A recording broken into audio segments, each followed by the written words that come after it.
ఈనాడు తర్వాత సిటీ కేబుల్లో పనిచేసే రోజుల్లో, తేజాలో పనిచేసే రోజుల్లో అక్కడ ఎయిర్పోర్ట్ కేవలం నామమాత్రం. వాస్తవంగా అది బ్రిటిష్ వాళ్ళు కట్టించింది.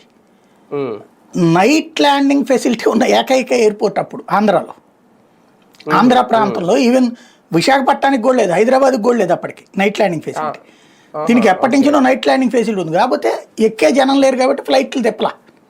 అప్పుడు ఏం వాడేవాళ్ళం అంటే అక్కడ వాడేవాళ్ళు అంటే ఎన్సీసీ ఎయిర్ ఫోర్స్ ట్రైనింగ్ అక్కడ నడిచేది.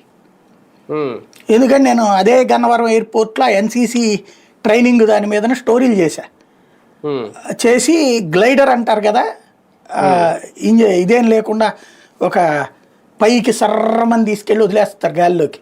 వదిలేశాక ఒక భారీగా పైకి ఎత్తుకెళ్ళిపోతాం, ఆకాశంలోకి వెళ్ళిపోతాం. ఆ తర్వాత మామూలు విమానాల్లాగా కాకుండా జాగ్రత్తగా దించుకోవాలి నిదానంగా మనమే. అది వాస్తవంగా సాహసం అన్నమాట. భయం, ఎవరు దాన్ని ఎక్కడానికి సాహసించరు. ఆ రోజున ఎన్సీసీ ట్రైనర్ అడిగితే ధైర్యం ఉందంటే పదండి అని చెప్పి ఎక్కి వెళ్ళా నేను.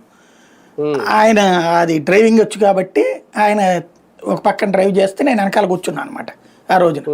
దాంతో పాటుగా ట్రైనీ విమానం ఉండేది అక్కడ.